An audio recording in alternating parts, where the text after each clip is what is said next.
Greetings, 12th class political science students. Welcome back to our channel. Hope you all are doing great. And today we are here back with the part 5th of the chapter, Regional Aspirations.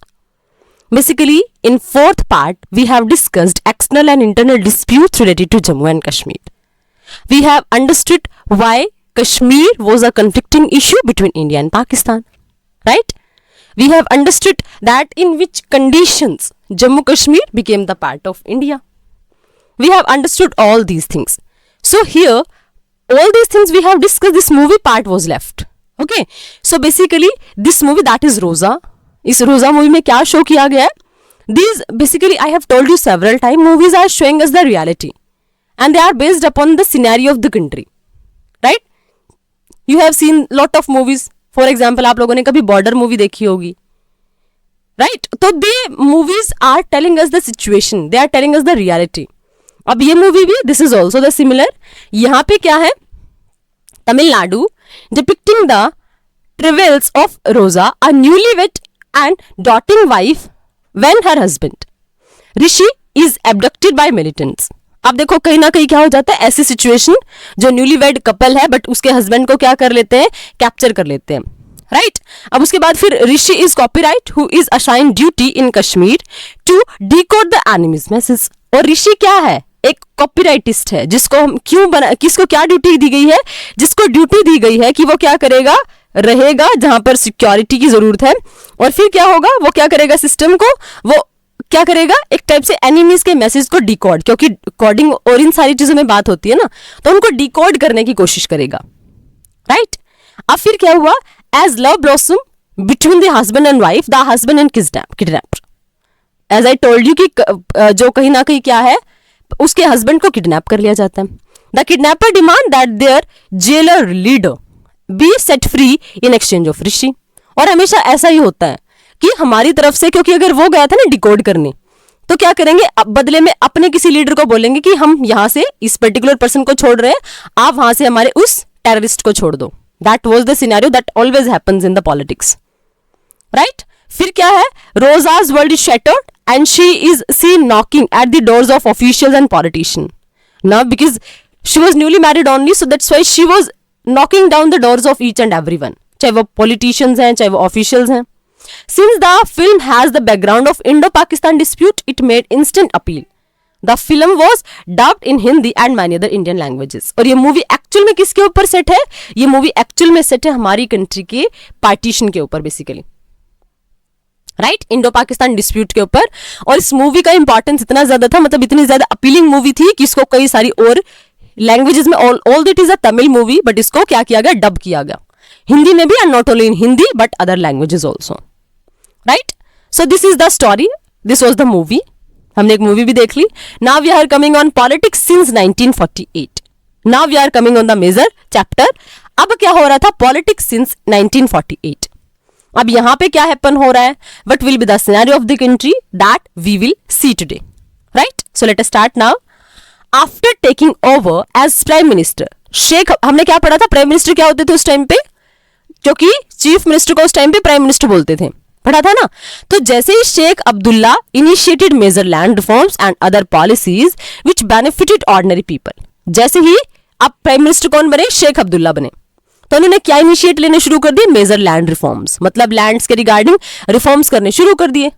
और finally क्या हुआ, उनकी वजह से जो common people थे they were benefited.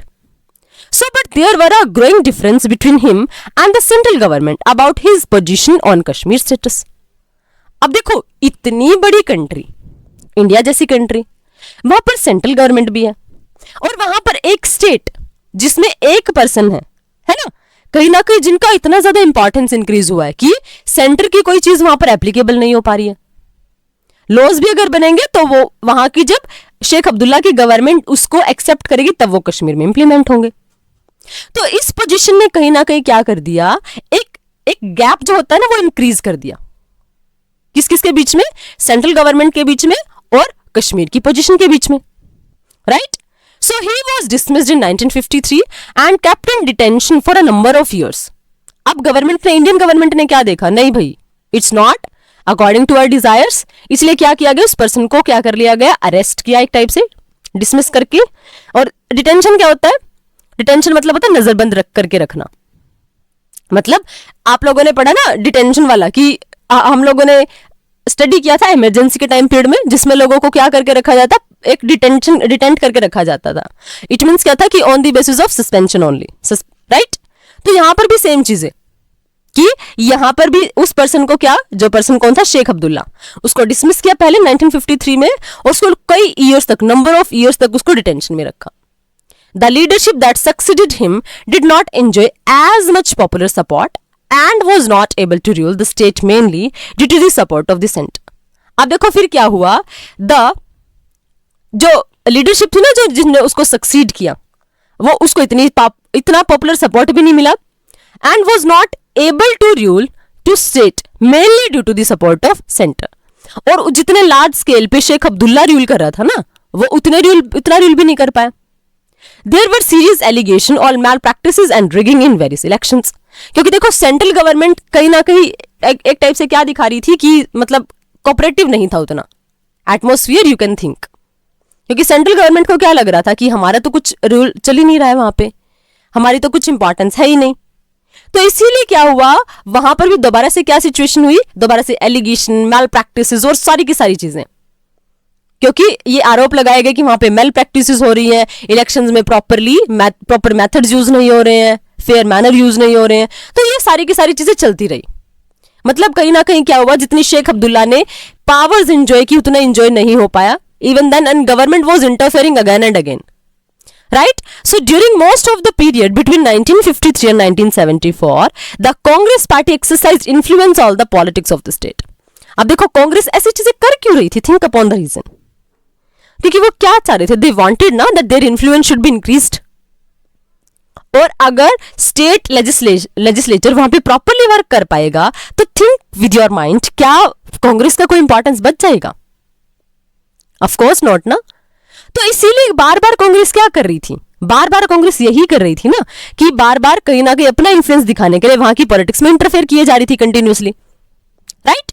और उसके बाद चुन के नेशनल कॉन्फ्रेंस, जिसको minister Sheikh Abdullah remain in the power with an active support of Congress for some time, but later it merge with the Congress.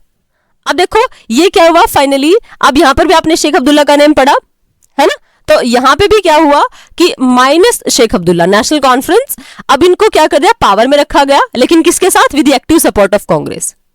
और बाद में इसको क्या कर लिया गया, ये जो पार्टी थी ना, इसको मर्ज कर लिया उस पार्टी को कांग्रेस के साथ ही। मतलब कहीं ना कहीं कांग्रेस बहुत ज्यादा इफेक्टिवली इंटरफेयर करी थी इन द पॉलिटिक्स ऑफ कश्मीर। अब और देखो कांग्रेस कर क्यों रही थी ऐसी पोजीशन, आप लोग समझो। बिकॉज कांग्रेस वांटेड कि जब पूरी कंट्री में हमारा कंट्रोल चल रहा है भाई, तो how the Jammu Kashmir can be that example on which we are not having control directly, समझ आ। तो just to get direct control, अब कश्मीर में भी क्या चाह रहे वो लोग कि उनका डायरेक्ट कंट्रोल हो जाए। इसलिए देखो उन्होंने सारे तरीके के हथकंडे यूज कर लिए। पहले क्या किया उन्होंने, शेख अब्दुल्ला को डिटेंशन में रखा, राइट। उसके बाद फिर क्या किया, जो नए पर्सन उसके बाद आए, मतलब जो उनको सक्सीड करने वाले थे, उन पर्सन के ऊपर बार बार एलिगेशंस लगाते रहे, no malpractices were used there, elections were not in proper manner, वो सारी चीजें चलती रही, राइट। तो ये सारी चीजें चल रही थी। उसके बाद फिर क्या किया, कांग्रेस ने डायरेक्टली इंटरफेयर करना शुरू कर दिया, क्योंकि फिर उन्होंने क्या बोला, शेख अब्दुल्ला को रिस्टोर किया एक टाइप से पावर में, राइट। और फिर क्या किया, और कांग्रेस ने एक्टिव सपोर्ट देना शुरू कर दिया। लेकिन फाइनली क्या हो गया, फाइनली उस पार्टी को मर्ज कर दिया किसके साथ, कांग्रेस के साथ। और अब जो कांग्रेस को चाहिए था वो कांग्रेस को मिल गया। कांग्रेस क्या चाह रही थी, that direct control over the Kashmir ना, वही तो चाह रहे थे, क्योंकि पूरी की पूरी कंट्री पे उनकी चल रही थी। सो दस the Congress gain direct control over the government in the state and brought about the changes. इसलिए अब जो कांग्रेस चाह रही थी वो उसको मिल गया, डायरेक्ट कंट्रोल वो चाह रही थी, और वही सारी चीजें एप्लीकेबल हो रही थी सोसाइटी में। Got my point? So in the meanwhile, there were several attempts to reach an agreement between Sheikh Abdullah and the government of India. और इसी टाइम पे क्या हुए, बहुत सारे ऐसे अटेम्प्ट्स हुए कि लोग एक एग्रीमेंट पर पहुंच जाएं। किसके रिगार्डिंग, कि जो गवर्नमेंट ऑफ इंडिया है, शेख अब्दुल्ला है, वो एक एग्रीमेंट पर पहुंच जाए कि हमें कैसे चलाना है सिस्टम कश्मीर का, राइट। और इसके लिए देखो क्या हुआ, a change in the provision of the constitution of Jammu Kashmir was made in 1965 by which the prime minister of the state was designated as chief minister of the state. अब देखो क्या समझ आया आप लोगों को कि अब कुछ ऐसे इश्यूज उन लोगों को बनाने थे जिस पर दोनों के दोनों अग्री हो जाएं, हमारी सेंट्रल गवर्नमेंट भी और हमारी स्टेट गवर्नमेंट भी जम्मू कश्मीर की। अब फाइनली क्या हुआ, अब फाइनली ये हुआ कि 1965 में अमेंडमेंट हुआ और अमेंडमेंट के बाद फिर क्या हुआ, प्राइम मिनिस्टर को डेजिग्नेशन किसका दे दिया गया, चीफ मिनिस्टर का, राइट। अब उसके बाद accordingly Ghulam Mohammad Sadiq of the National Congress became the first chief minister of the state. और फाइनली क्या हुआ, गुलाम मोहम्मद सदीक उसको क्या बनाया गया, first chief minister of the state बनाया गया। समझा? देखो यहां तक आप लोगों को क्या स्टोरी समझ आई, हम लोगों को यह समझ आया कि सिस्टम कैसा था जम्मू कश्मीर का। सिस्टम यह था कि जम्मू कश्मीर में आर्टिकल 370 था, राइट। उसके बाद क्या हो रहा था, जिसकी वजह से all the things which were happening in the country there was required that all the rules regulation they should be accepted by the state legislative assembly of Kashmir. वो सारी चीजें होनी चाहिए थी। बट फिर क्या हुआ, क्योंकि जब कहीं ना कहीं एक्सेसिव कंट्रोल होना शुरू हो गया स्टेट का, तो अब हमारी जो कांग्रेस थी that was working on the centre, that was not able to tolerate it. इसीलिए अब उन्होंने क्या करना शुरू किया, इसीलिए अब उन्होंने ना इंटरफेयर करना शुरू कर दिया। कैसे उन्होंने, अब देखो कैसे कि जैसे इन्फ्लुएंस इंक्रीज करना शुरू कर दिया। कैसे कैसे इन्फ्लुएंस इंक्रीज करना शुरू किया, जैसे शेख अब्दुल्ला ने बहुत सारे लैंड रिफॉर्म्स इंट्रोड्यूस करवा दिए, राइट, जिससे ऑर्डिनरी पीपल को बेनिफिट मिला। बट फिर उसकी वजह से क्या हुआ, बहुत सारे डिफरेंसेस इंक्रीज हो गए इंडियन गवर्नमेंट के बीच में और किसके बीच में, जम्मू कश्मीर की गवर्नमेंट के बीच में, राइट। इसीलिए इंडियन गवर्नमेंट क्या चाह रही थी कि हमें तो डायरेक्ट कंट्रोल चाहिए भाई। इसीलिए क्या किया, जो पर्सन थे शेख अब्दुल्ला उनको डिटेंशन में रख दिया, राइट, और उसको इंजॉय करने नहीं दिया कुछ। फाइन, उसके बाद जो भी उसके बाद शेख अब्दुल्ला के बाद रूल में आता उसको एंजॉय करने नहीं दिया जाता। उनके ऊपर क्या एलिगेशन लगते कि इन्होंने मेल प्रैक्टिसिंग की है, इन्होंने प्रॉपर इलेक्शन में पार्टिसिपेट नहीं किया, male practising and all these things. और फाइनली बट फिर क्या होता है, फाइनली कांग्रेस ने कोशिश की अपना इन्फ्लुएंस इंक्रीज करने की फ्रॉम 1953 टू 1974। और यहां पे उन्होंने क्या किया, दोबारा से शेख अब्दुल्ला को पावर पे बैठाया और क्या किया, अब यहां पे कांग्रेस ने उनको सपोर्ट देना शुरू कर दिया। और फाइनली उस इन्फ्लुएंस का रिजल्ट क्या निकला, जो शेख अब्दुल्ला थे उन्होंने क्या बोला, that yes now my party is going to be merge with the Congress party, right. It means क्या हुआ, जो कांग्रेस कहीं ना कहीं इतने टाइम से चाह रही थी कि उसका कंट्रोल होना चाहिए डायरेक्ट जम्मू कश्मीर पे, that was fine now, that was able to do, right. But finally what has happened, now they were having, because article 370 was working, right? So on the behalf of that thing there were some common points on which both of the center and the state government could be agree, and that's why the constitution of Kashmir, because we have understood ना, उनका national anthem भी अलग होता था, उनका constitution भी अलग होता था। तो क्या हुआ, 1965 में जम्मू कश्मीर का कॉन्स्टिट्यूशन अमेंड किया और क्या बोला गया कि हमने क्या पढ़ा था कि उसको क्या बोला जाता था, हेड को, जो हेड ऑफ गवर्नमेंट होता था दैट वाज रेफर्ड एज, उसको क्या बोला जाता था, that was prime minister, right. But फिर क्या बोला जाने लगा, उसको डेजिग्नेशन किसका दिया, that was of chief minister. समझ आया? और फाइनली कौन बना, गुलाम मोहम्मद सदीक, वो क्या बने, इंडियन नेशनल कांग्रेस के क्या बने, first chief minister of the state. यह था पूरा का पूरा जम्मू कश्मीर का इशू। फिर क्या हुआ, इन 1974 Indira Gandhi reached an agreement. Finally Indira Gandhi एक एग्रीमेंट के साथ पहुंचे विद शेख अब्दुल्ला, राइट, और क्या कर दिया उसको कि ही became the chief minister of the state, right. फिर वो क्या बन गया, चीफ मिनिस्टर बन गया। ही revived the national conference which was elected with majority in the assembly elections held in 1977। और उसने क्या कर दिया, अब देखो कहीं ना कहीं ये सिचुएशन तो चल रही थी, है ना। अब ये बन गया पर्सन कौन, गुलाम मोहम्मद सदीक बन गया अब चीफ मिनिस्टर, लेकिन अब शेख अब्दुल्ला भी तो कुछ ना कुछ करेगा ना। अब फिर क्या हुआ, क्योंकि कांग्रेस का डायरेक्ट इन्फ्लुएंस था, अब कांग्रेस क्या चाहेगी, that our control should be there ना, राइट। तो in 1974 Indira Gandhi reached an agreement with Sheikh Abdullah and became the chief minister of the state. और फिर फाइनली क्या होता है, अब कांग्रेस, क्योंकि वो चाह रही थी कांग्रेस पार्टी की यस ऑफ कोर्स उनका कंट्रोल होना चाहिए, इसलिए एग्रीमेंट दोबारा से किए शेख अब्दुल्ला के साथ, और वो क्या बन गया, चीफ मिनिस्टर बन गया। ही रिवाइव द नेशनल कॉन्फ्रेंस, जो उसकी पार्टी थी ना नेशनल कॉन्फ्रेंस, उसको रिवाइव किया दोबारा से, क्योंकि यहां आप लोगों ने पढ़ा गुलाम सदीक जो थे वो क्या बने थे, चीफ मिनिस्टर बने थे, राइट। तो अब क्या करेगा, शेख अब्दुल्ला को क्या करना पड़ेगा, अपनी पार्टी को रिवाइव करना पड़ेगा ना, तब उसने क्या किया, he revived the national Conference which was elected with majority in the assembly elections held in 1977। उसको रिवाइव करवाया, क्योंकि अब देखो ये चीजें हो क्यों रही हैं, थिंक अपॉन द रीजन, क्योंकि अब कांग्रेस का सपोर्ट है, राइट। ऑल्दो सेंटर में यहां तक कांग्रेस की सिचुएशन खराब हो जाएगी 1977 तक, लेकिन 1974 तक Congress was in very strong position, got it. तो अब फिर क्या हुआ, Sheikh Abdullah died in 1982 and the leadership of the national Conference went to his son, that was who, Farooq Abdullah. अब क्या हुआ, फाइनली शेख अब्दुल्ला की डेथ हो गई और उनके son that was Farooq Abdullah, उनके पास पावर आ गई और he became the chief minister. समझा। फिर क्या हुआ, but the soon was dismissed by the governor and a breakaway faction of National Conference came to power for a brief period. क्या हुआ, क्योंकि जितनी स्ट्रांगली शेख अब्दुल्ला लोगों को कंबाइन कर पाए, रिवाइव कर पाए अपनी नेशनल कॉन्फ्रेंस को, यहां पर फिर फाइनली क्या हुआ, फारूक अब्दुल्ला वो नहीं कर पाए, क्योंकि फाइनली गवर्नर ने इनको डिसमिस कर दिया, क्योंकि हमने पढ़ा था ना कि गवर्नर के पास राइट होता है डिसमिस करने का, राइट। तो फाइनली क्या कर दिया, गवर्नर ने यहां की गवर्नमेंट को डिसमिस किया। और फाइनली फिर क्या होता है, मतलब जो कुछ टाइम पीरियड ऐसा होता है जहां पर नेशनल कॉन्फ्रेंस जो पार्टी थी शेख अब्दुल्ला की पार्टी, वो कहीं ना कहीं ब्रेक अवे फैक्शन हो जाता है, मतलब वो दूर हो जाती पॉलिटिक्स से कुछ टाइम पीरियड के लिए। अब फिर क्या हुआ, the dismissal of Farooq Abdullah government due to the intervention of the centre generated the feeling of resentment in Kashmir. अब देखो ये आप लोग समझो, अब ये जो लगा है डिसमिस करने की जो पावर है ना, ये किसके पास थी, ये यूज किसने की, गवर्नर ने।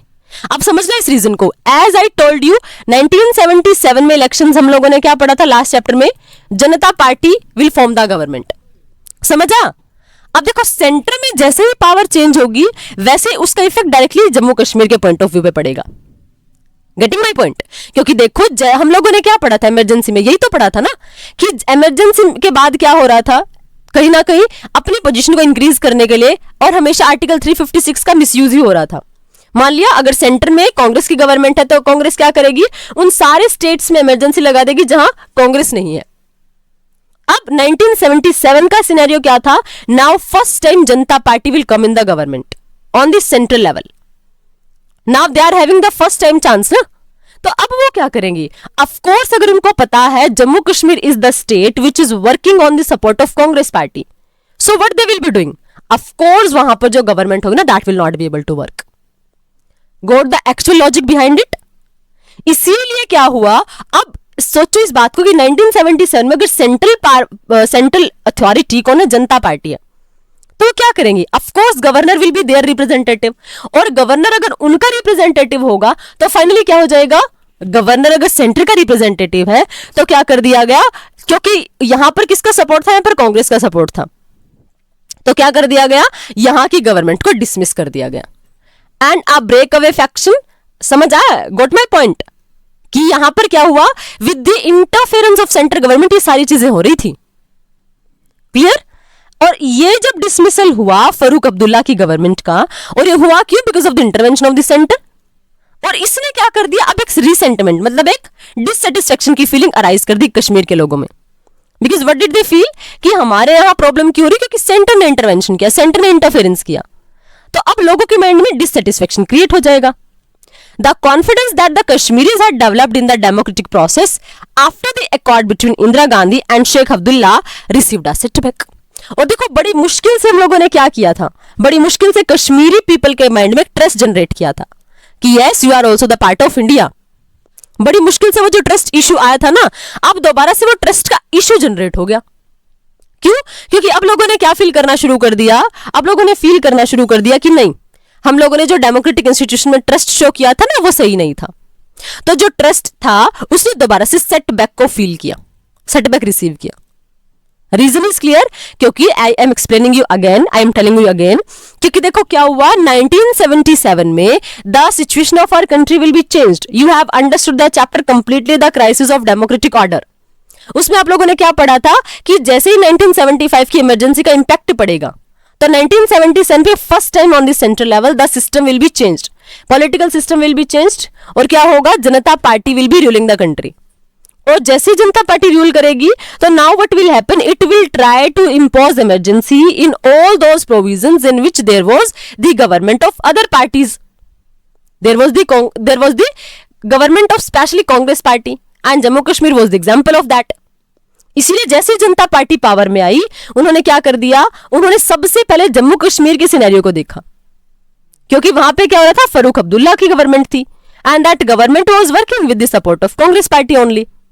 तो अब इन्होंने क्या कर दिया, अब इन्होंने आते ही वहां पे गवर्नर की कंसेंट के साथ गवर्नमेंट को डिसमिस कर दिया। And you know it very well, जो गवर्नर होता है that is the representative of the centre also, centre only. तो इस फीलिंग ने क्या कर दिया, जो कश्मीरी पीपल थे जिनके माइंड में थोड़ी बहुत सिक्योरिटी आना शुरू हुई थी हमारे डेमोक्रेटिक इंस्टीट्यूशंस के रिगार्डिंग, वो दोबारा से खत्म हो गई, राइट। और दोबारा से क्या हुआ, जो ट्रस्ट इशू था ना, ट्रस्ट इशू कहीं ना कहीं वो फीलिंग दोबारा से ऐसी अराइज हो गई कि हमारी कंट्री में जो ट्रस्ट इशू था उसमें बहुत बड़ा सेटबैक आया, राइट। और लोगों ने क्या फील करना शुरू कर दिया, अब देखो, the feeling that the centre was intervening the politics of the state was further strengthened when the National Conference in 1986 agreed to have an electoral alliance with the Congress, the ruling party in the center. और ये feeling अब centre की क्या है, centre क्या कर रहा है, सेंटर इंटरवेंशन कर रहा है। ये फीलिंग और ज्यादा स्ट्रॉन्ग कब हो गई, देखो जब कांग्रेस ने फिर क्या किया 1986 में, वो अलायंस बनाने की कोशिश करते हैं नेशनल कॉन्फ्रेंस के साथ। तो मतलब क्या हो रहा है, जो सेंटर का इंपैक्ट है ना, वो डायरेक्टली किसके ऊपर पड़ रहा है, स्टेट के ऊपर पड़ रहा है। जब सेंटर में अदर देन बीजेपी गवर्नमेंट आई, क्योंकि देखो आप लोगों ने क्या पढ़ा, अदर देन कांग्रेस, सॉरी, आप लोगों ने क्या पढ़ा, आप लोगों ने पढ़ा कि Congress was supporting national conference. तो जब नेशनल कॉन्फ्रेंस को सपोर्ट करी थी कांग्रेस, तो जैसे कांग्रेस की पार्टी आएगी तो सिनेरियो कुछ और होगा, जैसे कांग्रेस की पार्टी जाएगी तो सिनेरियो कुछ और हो जाएगा। तो इससे लोगों को जो कहीं ना कहीं उनके माइंड में चीजें स्ट्राइक हुई थी ना कि यस सेंटर का इफेक्ट पड़ रहा है, वो उनका ट्रस्ट बहुत ज्यादा स्ट्रॉन्ग होना शुरू हो गया। फाइन, ये सिस्टम था हमारी कंट्री का। अब फाइनली इंसर्जेंसी, ये सिचुएशन, और उसके बाद क्या होता है, इंसर्जेंसी एंड आफ्टर। अब इसके बाद it was in the environment that the 1987 assembly election took place. और इसी एनवायरमेंट में क्या होता है, इसी इंसर्जेंसी में क्या होना शुरू हो गया, इसी इंसर्जेंसी में इलेक्शंस होना शुरू हो गए, राइट। मतलब यही इंसर्जेंसी, वही रिवोल्ट और ये सारी की सारी चीजें चल रही थी, पीस तो नहीं थी ना, एक टाइप से बगावत हो रही थी, कहीं पे रिवोल्ट हो रहे थे, वो सारी की सारी चीजें, मतलब instability, you can say not completely stability. तो उसी एनवायरमेंट में क्या हुए, 1987 में असेंबली के इलेक्शंस हो जाते हैं। और क्या हुआ, the official result showed a massive victory of the national conference, right. अब क्या हुआ, इलेक्शंस का रिजल्ट क्या निकला कि जीत किसकी हुई, नेशनल कॉन्फ्रेंस की हुई। Congress alliance and Farooq Abdullah return as the chief minister. मतलब देखो कांग्रेस फिर से रिवाइव हो गई, कांग्रेस दोबारा से, क्योंकि सेंटर में भी कांग्रेस, ये वो वाला सिस्टम है जब कांग्रेस कहीं ना कहीं, हालांकि अलायंस वाला पीरियड चलेगा अभी, ये वाला जो टाइम पीरियड है, लेकिन क्योंकि आप लोगों ने पढ़ा होगा कि जब 1984 में इंदिरा गांधी की डेथ हो जाएगी, तो 1984 में जब इलेक्शंस होंगे ना दोबारा से, तो उस टाइम पे क्या होगा, राजीव गांधी को बहुत ज्यादा सपोर्ट मिलेगा, राइट। अब क्या हो रहा था, उसके बाद कहीं ना कहीं क्या हुआ कि जब सेंटर पे कांग्रेस थी, तो ऑफकोर्स यहाँ पे ऑफकोर्स कौन सी पार्टी आएगी, सबको पता है, नेशनल कॉन्फ्रेंस आएगी। और दोबारा से फारूक अब्दुल्ला, राइट, वो दोबारा से पावर में आ गया, वो बन गया chief minister. But it was widely believe that the results did not reflect popular choice and that the entire election process was rigged. अब देखो क्या हुआ, अब ये क्या फील किया गया, अब क्योंकि देखो जैसे ही सेंटर पे कांग्रेस आती है तो एक पार्टी जीत जाती है, समझा, और जैसे ही सेंटर से कांग्रेस जाती है तो दूसरी पार्टी जीत जाती है। ये क्या सिस्टम है भाई। तो कहीं ना कहीं ये फील किया गया that yes in the elections of 1957 वो इलेक्शंस फेयर नहीं थे, क्योंकि कहीं ना कहीं क्या हुई थी, मेल प्रैक्टिसिंग थी, है ना, वो इलेक्शंस प्योर नहीं थे, राइट। मतलब वही होता है कि वो इलेक्शंस धांधली हुई थी, प्रॉपर वे में नहीं हुए थे। A popular resentment and had already been brewing the state of against the inefficient administration since early 90s। अब देखो, और लोगों के दिमाग में तो ऑलरेडी प्रॉब्लम चल रही थी, क्योंकि प्रॉपर एडमिनिस्ट्रेशन नहीं चल रहा था, क्योंकि सेंटर पे भी गवर्नमेंट बार बार चेंज हो रही थी, और जब बार बार चेंज हो रही थी तो उसका इफेक्ट कहां पड़ रहा था, कांग्रेस, सॉरी, जम्मू कश्मीर के ऊपर पड़ रहा था। तो लोगों के दिमाग में तो ऑलरेडी चीजें चल रही थी, रिसेंटमेंट चल रहा था उनके दिमाग में तो। And this was now argument by the commonly prevailing feeling that democratic processes were being undermined by the state at the behest of the centre. और फाइनली क्या एक क्या सिस्टम अराइज होना शुरू हो गया, एक कॉमनली ट्रीट क्या होना शुरू हो गया, कॉमनली ट्रस्ट क्या आना शुरू हो गया कि जो डेमोक्रेटिक प्रोसेस है ना वो अंडरमाइन हो जाती है, उसको अंडरमाइन कर देते हैं। स्टेट कब कर देता है कि जब सेंटर में सिनेरियो पूरा का पूरा चेंज होता है ना, तो उसका पूरा का पूरा इंपैक्ट स्टेट के ऊपर पड़ता है। और जैसे ही सेंटर में कुछ पॉलिटिकल चेंज होगा उसके अकॉर्डिंग हमारा स्टेट भी पूरा चेंज हो जाएगा। तो यही ट्रस्ट कहां आना शुरू हो गया, कश्मीर के लोगों में आना शुरू हो गया। This generated a political crisis in Kashmir which became severe with the rise of insurgency. और अब देखो कुछ लोग क्या फील करेंगे, कुछ लोग जो कांग्रेस को सपोर्ट नहीं करेंगे वो लोग कहीं ना कहीं चीजों के अगेंस्ट में होंगे। फाइनली क्या होगा, इस सिचुएशन की वजह से जम्मू कश्मीर में क्राइसिस अराइज होगा। ये जो सिचुएशन थी ना with the rise of insurgency, मतलब वही रिवोल्ट की सिचुएशन आप बोल सकते हो, उसकी वजह से जम्मू कश्मीर में क्या आ गया, एक पूरा का पूरा पॉलिटिकल क्राइसिस अराइज हो गया। समझ आया, ये सिचुएशन थी कश्मीर की। मतलब बेसिकली आपको क्या समझना है, on Kashmir there was the direct impact of the centre. जैसे सेंटर पे गवर्नमेंट चेंज हो रही थी वैसे स्टेट में गवर्नमेंट चेंज हो रही थी, और जैसे सेंटर में कुछ चेंज हो रहा था वहां पर उसका इंपैक्ट स्टेट के ऊपर भी पड़ रहा था। Right, this was the scenario. अब फिर क्या हुआ, by 1989 the state had come in the grip of militant movement mobilised around the cause of separate Kashmiri nation. अब एक और इशू आ गया। वो इशू क्या था, 1989 में स्टेट एक मिलिटेंट मूवमेंट हुआ। राइट, उसके बाद क्या था, arose the cause of a separate. अब उन्होंने क्या बोल दिया, उन्होंने तो यही बोल दिया कि हमें तो कश्मीर अलग ही चाहिए, मतलब हमें तो कश्मीर के नाम से अलग एक एरिया चाहिए। राइट, मतलब एक टाइप से क्या हुआ, टेररिस्ट अटैक हुआ, not attack but terrorist movement हुआ। And they rose the issue कि यस हमें तो सेपरेट कश्मीरी नेशन चाहिए। The insurgents got moral, material and military support from Pakistan। अब देखो ये अब हमारी कंट्री में ऐसी सिचुएशन है, तो how can Pakistan be unaware from it. Of course अगर जब भी कंट्री में इंस्टेबिलिटी होती है ना, तो हमेशा उसका बेनिफिट एडवांटेज कोई और कंट्री ले जाती है। आप लोग हमेशा ये फील करके देखना, हमारी कंट्री पे जब जब भी फॉरेनर अटैक्स हुए हैं ना, in the medieval period also, उसका रीजन क्या था, that was the instability of the country, that was the insecurity of the country, that was the feeling of the people who were living in the country। right, वो जो disunity थी ना वो responsible थी उसके लिए। अब जैसे ही हमारे कश्मीरी लोगों ने, और देखो ये उन चीजों को भड़काने में भी कहीं ना कहीं ऐसे ही लोगों का कंट्रीब्यूशन होता है। तो मिलिटेंट मूवमेंट हुआ, मतलब एक टाइप से कोई किसका टेररिस्ट का मूवमेंट हुआ, और उन्होंने क्या डिमांड रख दी कि हमें तो कश्मीर एक अलग से नेशन चाहिए भाई। अब जब पाकिस्तान को जैसे ही पता चलेगा वो क्या करेगा, वो अपना बोरिया बिस्तरा उठा के आने की कोशिश करेगा। तो मतलब क्या किया उसने, मोरली भी सपोर्ट किया, मटेरियल भी दे दिया और मिलिट्री सपोर्ट भी दे दिया। तो अब तो उन लोगों के हौसले और 7वें आसमान पर चले जाएंगे। And for the number of years the state was under president rule and effective under the control of the armed forces.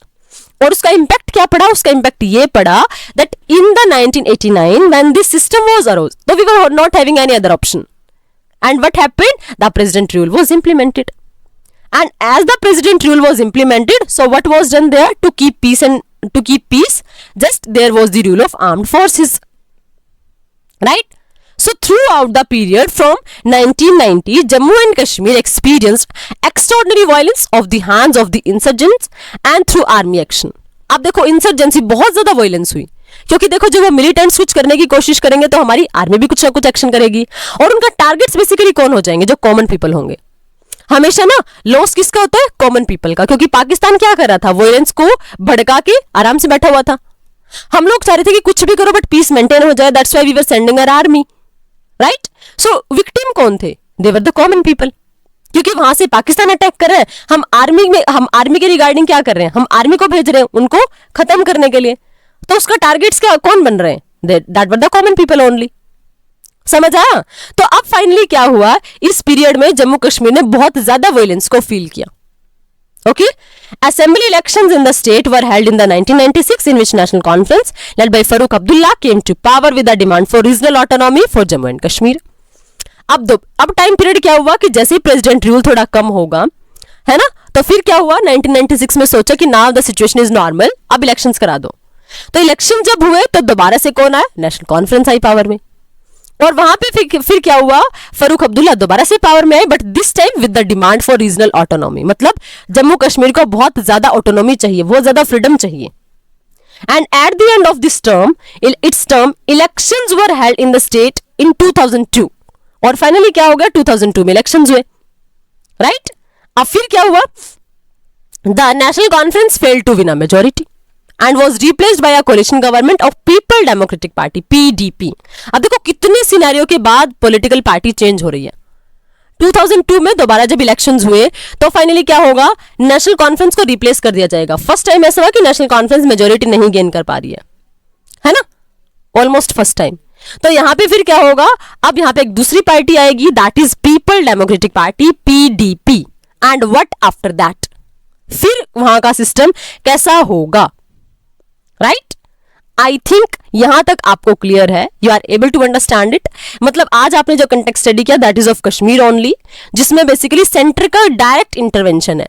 Centre चाह रहा है कि उसका कंट्रोल एस्टैब्लिश हो जाए, that's why lot of steps were taken in regarding the same thing only, right? तो 2002 में फिर से पॉलिटिकल सिनेरियो चेंज होगा and what will be the changes in our country that we will discuss in next video. I hope till here everything is clear to all of you, but if you are having doubts you can ask your doubts in comment section. If you thought that yes, video is beneficial and you are able to understand, chapter is clear, then please like the video and subscribe the channel as well. We will meet in next video. Till then, keep learning, keep enjoying and definitely stay connected. Thank you. Thanks a lot.